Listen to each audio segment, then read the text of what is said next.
సడన్గా ట్రంప్ మళ్ళొక పిడిగేశాడు $1,00,000 సరే కొన్ని ఫస్ట్‌లో చాలా భయపడ్డారు మన వాళ్ళు. ఎంత టెన్షన్ పడ్డారంటే అనారోగ్యంతో ఉన్న అమ్మానాన్నలను వదిలేసి, కుటుంబాలను వదిలేసి, పనులు మధ్యలో వదిలేసి ఒక్కొక్క టికెట్ 8, 9 లక్షలు పెట్టుకొని కొనుక్కొనే వెనక్కెళ్ళిన పరిస్థితి. చాలా దారుణమైన పరిస్థితి. ఏం జరుగుతుంది సార్ అసలు అమెరికాలో? మన వాళ్ళ మీద ఏమైనా కక్ష కట్టాడా ట్రంపు? ఇప్పుడు ఫస్ట్ ఆ $1,00,000 ఇష్యూ ఏదైతే తను ప్రొక్లమేషన్ తీసుకున్నారో చాలా ఎంప్లాయర్స్ యూనియన్స్ కేసులు వేశారు కోర్టులలో. అది నడుస్తుంది, ఇంకా దానికి ఏం డిసిషన్ రాలేదు.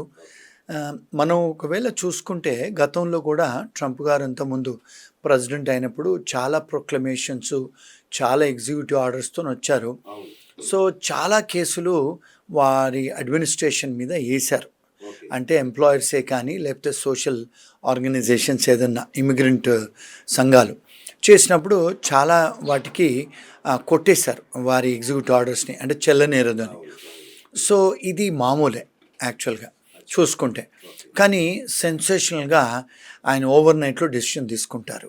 తీసుకున్న తర్వాత ఇప్పుడు మనం ఒక 4 to 5 months బ్యాక్ మనం కూడా చేసాము. అప్పుడు 4,000 మంది స్టూడెంట్స్ని వీసా క్యాన్సిల్ చేస్తే మీరు అప్పుడు ఒక షో చేశారు నాతో యూఎస్ నుంచి. మళ్ళీ ఏం చేశారు, చాలామంది స్టూడెంట్స్ కేసులు వేసి బోల్డన్ ఆర్గనైజేషన్స్ కేసులు వేస్తే మళ్ళీ ఓవర్ నైట్లు వేసేసి మళ్ళీ అందరికి వీసాలు ఇచ్చేయండి అని 4,000 మందికి వీసాలు ఇచ్చారు. అలాంటి సంఘటనలు, అలాంటి డిసిషన్స్ ఎప్పుడు కూడా ఆయన ఎప్పుడు అట్లా అంటే జరుగుతూనే ఉంది. అంటే తను చేసే డిసిషన్ మేకింగ్ ఓవర్ నైట్లో తీసుకుంటారు, మళ్ళీ దాని తర్వాత దాన్ని రద్దు చేస్తారు, అలాంటివి జరుగుతూనే ఉంది. నేను అనుకునేది ఏంటంటే ఇప్పుడు ఈ ప్రొక్లమేషన్ కూడా ఏదైతే $1,00,000 అని చెప్పారో ఇది కూడా నిలవదని నేను అనుకుంటాను. ఎందుకు అంటే ఇక్కడ 2 విషయాలు అర్థం చేసుకోవాలండి. అమెరికన్ కాన్స్టిట్యూషన్ యుఎస్ రాజ్యాంగం ఏమంటుందంటే గవర్నమెంట్ వాళ్ళు ఏదైనా ప్రైవేట్ కాంట్రాక్ట్లో ఇంటర్ఫీరెన్స్ అవ్వటానికి వీల్లేదు.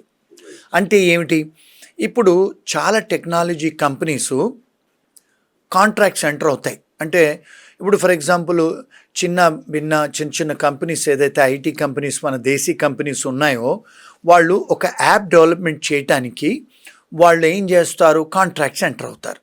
కాంట్రాక్ట్స్ ఎంటర్ అయినప్పుడు వేరే కంపెనీస్తో, ఇప్పుడు ఫర్ ఎగ్జాంపుల్ గూగుల్కి ఏదైనా మనం చెయ్యాలి వర్క్, మైక్రోసాఫ్ట్కి ఏదైనా చెయ్యాలి, దానికి వెండర్స్ ఉంటారు, ప్రిఫర్డ్ వెండర్ కంపెనీస్ ఉంటాయి. చిన్న కంపెనీస్ నుంచి వాళ్ళు స్కిల్స్ తీసుకుంటారు, వాళ్ళు యాప్స్ డెవలప్మెంట్ చేయమనో లేకపోతే ఉద్యోగం అంటే ఎంప్లాయీస్ని తీసుకోవడం అని చేస్తారు వాళ్ళు కాంట్రాక్ట్స్. సో ఒకవేళ గవర్నమెంటు అలాంటి కాంట్రాక్ట్ ఇంటర్ఫియరెన్స్ అవుతే, ఇప్పుడు వీళ్ళందరూ కూడా ఉద్యోగాలు చేస్తున్నారు కాంట్రాక్ట్ పొజిషన్స్లలో, కొన్ని యాప్స్ కూడా డెవలప్మెంట్ చేస్తున్నారు పెద్ద కంపెనీస్కి. సడన్గా గవర్నమెంట్ వచ్చి ఇలాంటి డెసిషన్స్ తీసుకుంటే దాన్ని ఇంటర్ఫియరెన్స్ ఇన్ కాంట్రాక్ట్స్ అంటారు. ఆ ఇంటర్ఫియర్ ఇన్ కాంట్రాక్ట్స్ ఒకవేళ అయితే అవి చెల్లనేరవు యుఎస్ రాజ్యాంగం ప్రకారం. అంటే ఈ అనాలిసిస్ మీకు ఇంతవరకు ఎవరు చెప్పలేదు. రెండోదండి, ఎప్పుడైతే ఒక గవర్నమెంట్ అంటే ఒక ఫెడరల్ గవర్నమెంట్ ఎప్పుడైనా ఏదైనా నిర్ణయం తీసుకుంటే అది బర్డెన్ అవ్వద్దు, అంటే అన్డ్యూ బర్డెన్ అవ్వద్దు అంటారు. అన్డ్యూ బర్డెన్ అంటే ఏంటి, ఫైనాన్షియల్ బర్డెన్ అవ్వకూడదు ఇండస్ట్రీ మీద. ఎప్పుడైతే అక్కడ ప్రెసిడెంట్సే కానీ అక్కడ స్టేట్ గవర్నర్సే కానీ ఏదైనా నిర్ణయం తీసుకుంటే, ఏదైనా డిసిషన్స్ తీసుకుంటే అది అన్డ్యూ ఫైనాన్షియల్ బర్డెన్ అవ్వకూడదు. ఎవరి మీద, వ్యాపారాల మీద పడితే అది బ్యాడ్ అన్నట్టు. It is against the law. It's called ultra virus constitution. అంటే ఇది విత్ ఇన్ ద కాన్స్టిట్యూషన్ ఫ్రేమ్వర్క్లో లేదు. మరి అలాంటి ఫ్రేమ్వర్క్లో మీరు ఒకవేళ డిసిషన్స్ తీసుకుంటే అవి కోర్ట్స్ ఇంటర్ఫీర్ చేసి చెల్లనేరం అని చెప్పి డిక్లేర్ చేస్తాయి. ఇప్పుడు ఇలాంటివి ఇది రెండో విషయం. మూడో విషయము, ఇప్పుడు పెద్ద కంపెనీస్ ఉన్నాయి, చిన్న కంపెనీస్ కూడా ఉన్నాయి. ఇప్పుడు మరి పెద్ద కంపెనీసే కాదు కదా లక్షల వేల మందిని హైర్ చేసేది, చిన్న కంపెనీస్ కూడా హైర్స్ కూడా చేస్తాయి కదా. ఇప్పుడు మాలాంటి వాళ్ళు కూడా కొన్ని కంపెనీస్ నడిపిస్తారు అక్కడ. సో మాలాంటి కంపెనీలు చిన్న కంపెనీస్, మరి చేసినప్పుడు మేము కూడా హైర్ చేసుకుంటాం $1,00,000 1,25,000 పెట్టి. మరి మీరు చిన్న కంపెనీస్ మీరు $1,00,000 పెట్టి తీసుకురావాలి అంటే మరి అది బర్డన్సమ్ కదా చిన్న కంపెనీస్కి. చాలా బర్డెన్ కదా. మరి దాన్ని మీరు చిన్న కంపెనీస్ మీరు బర్డెన్ చేసినప్పుడు పెద్ద కంపెనీస్కి అలౌ చేసటం మరి equality of law, equal protection of law కాదు కదా. మీరు పెద్దవాళ్ళని ఒక విధంగా చూస్తున్నారు, చిన్నవాళ్ళని ఒక విధంగా చూస్తున్నారు. మరి ఇది డిస్క్రిమినేషన్ ఎఫెక్ట్ కదా. దేర్ ఇన్స్ ద మ్యాటర్. మరి నాలుగోది, ఫర్ ఎగ్జాంపుల్ ఇప్పుడు అక్కడ చదువుకుంటారు, అక్కడ వ్యాపారాలు పెట్టి డబ్బు ఖర్చు పెట్టి అక్కడ చదువుకొని అక్కడ ఉద్యోగాలు సంపాదిస్తారు. మరి ఉద్యోగాలు సంపాదించినప్పుడు ఫస్ట్ టైం వచ్చినప్పుడు మీరు వాళ్ళ మీద $1,00,000 జీతం ఇవ్వండి, $1,00,000 మీరు ఒక ఫైన్ కాదు, ఇది ఒక ఫీ పేమెంట్ చేయండి అని ఒకవేళ పెట్టినప్పుడు ఇది అన్డ్యూ బర్డెన్ కదా. అంటే ఎంప్లాయీస్ మీద ఎంప్లాయర్స్ మీద మరి ఇది ఎకానమీగా ఎఫెక్ట్ అవుతుంది కదా. చాలామంది ఇమిగ్రెంట్స్ మీద బర్డెన్ అవుతుంది. ఇలాంటి ఏదైనా డిసిషన్స్ తీసుకుంటే సివిల్ రైట్స్ ప్రకారమే కానీ కాన్స్టిట్యూషన్ ప్రకారమే కానీ ఇవి చెల్లనేరవు. అవి చెల్లనేరనప్పుడు కోర్ట్స్కు వెళ్ళినప్పుడు, సుప్రీంకోర్టుకు వెళ్ళినా, హయ్యర్ కోర్ట్స్, ఫెడరల్ కోర్ట్స్కు వెళ్తే అవి చెల్లనేరవని వాళ్ళు డిక్లేర్ చేస్తారు కోర్ట్స్. సో ఇలాంటి డెఫినెట్గా జరిగాయి సార్. జరిగాయి పాస్ట్లో. ఈయన ఇచ్చిన ఎగ్జిక్యూటివ్ ఆర్డర్స్ ని క్యాన్సిల్ చేసే సందర్భాలు ఉన్నాయి, చాలా సార్లు అయినాయండి. మొన్న 4-5 నెలల కింద కూడా వీసాలు రద్దు చేయమని చేసినప్పుడు కూడా చాలా కోర్ట్స్ స్టే ఇచ్చారు. అవి రద్దు అంటే వారు ఇచ్చిన ఎగ్జిక్యూటివ్ ఆర్డర్ అప్పుడు వచ్చారు కదా, అన్ని వీసాలు, స్టూడెంట్ వీసాలు ఎవరైతే తాగి పట్టుబడతారో, క్రైమ్స్ ఉన్నాయో, వాళ్ళ సెవిస్ టర్మినేట్ అయిన వాళ్ళని ఈ వీసాలు క్యాన్సిల్ చేయమని గత 4-5 నెలల కింద మనం ఇండియన్ స్టూడెంట్స్ చాలా అంటే హ్యూ అండ్ క్రై టాంట్రమ్, ఇంకా చాలామంది వచ్చేసారు కూడా వీసాలు రద్దు అవుతాయి. చాలామంది స్టూడెంట్స్ కూడా చాలా అంటే స్ట్రెస్ అయ్యారు. చాలామంది లాయర్స్ దగ్గరికి వెళ్ళారు, ఫెడరల్ కోర్టులోకి వెళ్ళి సూట్లు ఫైల్ చేశారు, లా సూట్స్ అమెరికన్ గవర్నమెంట్ మీద. కొన్ని జడ్జిలు స్టే ఆర్డర్ ఇచ్చారు, చెల్లనేరం అని కూడా డిక్లేర్ చేశారు.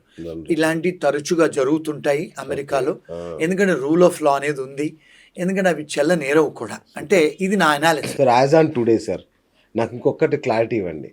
ఇప్పుడు ప్రస్తుతం ఆల్రెడీ H-1B వీసా మీద ఉన్న వాళ్ళు రెన్యువల్ కానీ ఎక్స్టెన్షన్ కానీ ఏమైనా ప్రాబ్లం ఉంటుందా? వాళ్ళకి ఏ ఇబ్బందులు లేవండి. ఇప్పుడు H-1B ప్రాసెసింగ్లో ఉన్న వాళ్ళు కూడా ఏ ఇబ్బందులు లేవు. ప్రాసెసింగ్లో ఉన్న వాళ్ళు కూడా ఇబ్బందులు లేవు. నెక్స్ట్ ఇయర్ ఎవరైతే వస్తారో, నెక్స్ట్ ఇయర్ మన దేశాల నుంచి, ఫారిన్ కంట్రీస్ నుంచి ఎవరైతే వస్తారో వాళ్ళు వచ్చే వాళ్ళకి ఆ నిబంధనలు పెట్టారనే ఆ ప్రొక్లమేషన్. అంతేనండి. ఇప్పుడు ఉన్న వాళ్ళకి ఏ ఇబ్బందులు లేవండి అక్కడ. రైట్. ఇప్పుడు మీరు ప్రొక్లమేషన్ అన్నారు కదా సార్, ఇది ట్రంప్ ఉన్నంత కాలం ఉండాల్సిందే, లేదంటే ఏది కోర్టు కనుక రద్దు చేయకపోతే ట్రంప్ ఉన్నంత వరకు ఉంటుంది. గవర్నమెంట్ మారాక వెళ్ళిపోతుందా, లేదంటే కంటిన్యూ అవుతుందా ఒకవేళ కోర్టులు అనుకూలంగా ఇవ్వలేదు తీర్పు? గుడ్ క్వశ్చన్ అండి.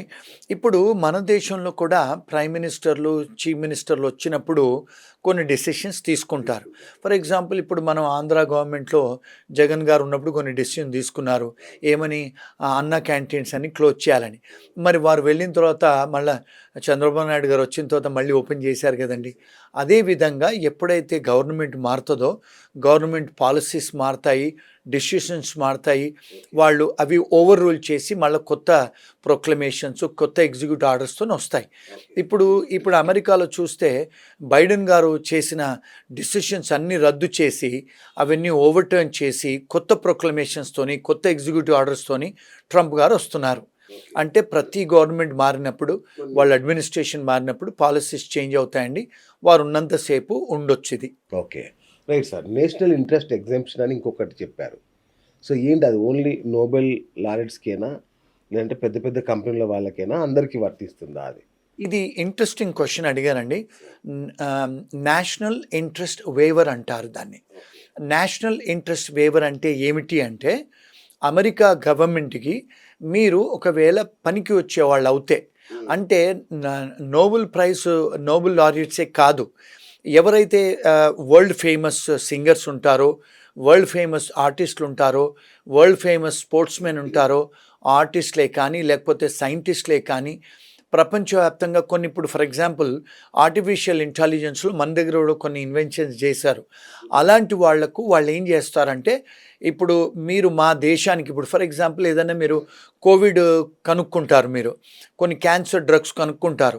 ఇలాంటి సైంటిస్ట్ ఎవరైతే ఉంటారో ఇప్పుడు నాసా సైంటిస్టులు వాళ్ళు ఉంటారు కదా, వాళ్ళు ఎవరైతే దేశానికి ఉపయోగపడతారో వాళ్ళు ఏం చేస్తారంటే నేషనల్ ఇంట్రెస్ట్ వేవర్ అనేది ఇస్తారు. వేవర్ అంటే ఏంటి? మేము వాళ్లకు వేవ్ చేస్తాము, అన్ని కండిషన్స్ చేసి మీకు మేము పచ్చ కాగితాలు గ్రీన్ కార్డ్స్ ఇస్తాము, మా దేశాలకు రండి అని ఒక ప్రొవిజన్ ఉంది. యుఎస్లో కానీ, ఇంగ్లాండ్లో కానీ, ఆస్ట్రేలియాలో కానీ, కెనడాలో కూడా. అంటే ఇప్పుడు ఫర్ ఎగ్జాంపుల్ మన దేశంలో కొంతమంది సినిమా యాక్టర్లు ఉన్నారు, షారూక్ ఖాన్ లాంటి వాళ్ళు, అమితాబ్ బచ్చన్ లాంటి వాళ్ళు కూడా గ్రీన్ కార్డులు ఇచ్చారు అమెరికా వాళ్ళు. కొంతమంది స్పోర్ట్స్ మెన్స్ ఉంటారు, కొంతమంది చెస్ ప్లేయర్స్ ఉంటారు.